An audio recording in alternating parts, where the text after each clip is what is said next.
Ich habe auch ziemlich lange gedacht, okay, es ist irgendwie nur ein Problem von mir, das betrifft keinen anderen. Habe mich dann auch irgendwie echt ein bisschen, ich sag mal, alleine gefühlt irgendwie damit oder auch komisch und habe dann gedacht, oh Gott, gehe ich deswegen nicht meinem liebsten Hobby nach, weil ich davor Angst habe, dahin zu gehen. Das kann es nicht sein. Ich bin Hanna und ich fühle mich tatsächlich manchmal, vielleicht auch manchmal ein bisschen mehr unwohl in sozialen Situationen, umgeben von anderen Menschen, besonders wenn ich die Menschen noch nicht kenne oder nicht so gut kenne. Und ich habe da irgendwann angefangen halt zu lesen, habe irgendwann so ein bisschen angefangen in die Richtung zu lesen und Bücher zu lesen, introvertiert und extrovertiert, habe versucht, mich da irgendwie wiederzufinden, habe dann auch relativ schnell gemerkt, okay, ich bin auch eine introvertierte Person, aber das ist es noch nicht ganz. Und habe dann einfach so ein bisschen weiter recherchiert und kam dann irgendwann auf dieses Thema, dass es tatsächlich auch eine soziale Phobie gibt. Und ich dachte dann, okay, ich gucke jetzt einfach mal im Internet, was gibt es denn? Gibt es irgendwas in die Richtung? Weil so App, habe ich gedacht, ist vielleicht so die Hemmschwelle sehr, sehr gering. Kann man sich einfach installieren und anfangen und einfach mal gucken. Und da irgendwie nicht lange gebraucht, um da reinzukommen in die App.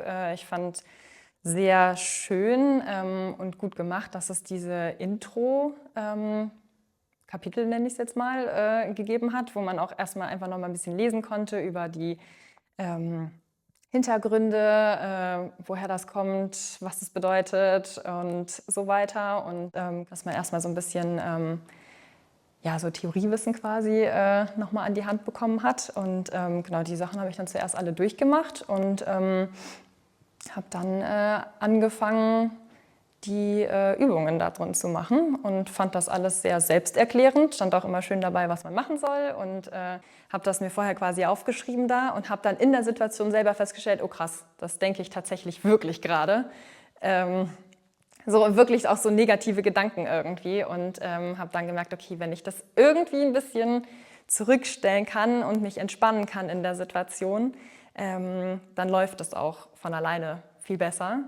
Und ich habe auch einigen Leuten erzählt, dass ich diese App benutze, die schon, wo ich angefangen habe, mich da wirklich auch intensiv mit auseinanderzusetzen, auch meinen und gesagt haben, dass sich das bei mir auch irgendwie verbessert oder ich sage jetzt, dass ich auch irgendwie mehr entspannter wirke in solchen Situationen. Und dass ich auch merke, es tut sich mittlerweile auch was. Also es ist nicht irgendwas, womit man leben muss, sondern wo man auch was dran ändern kann.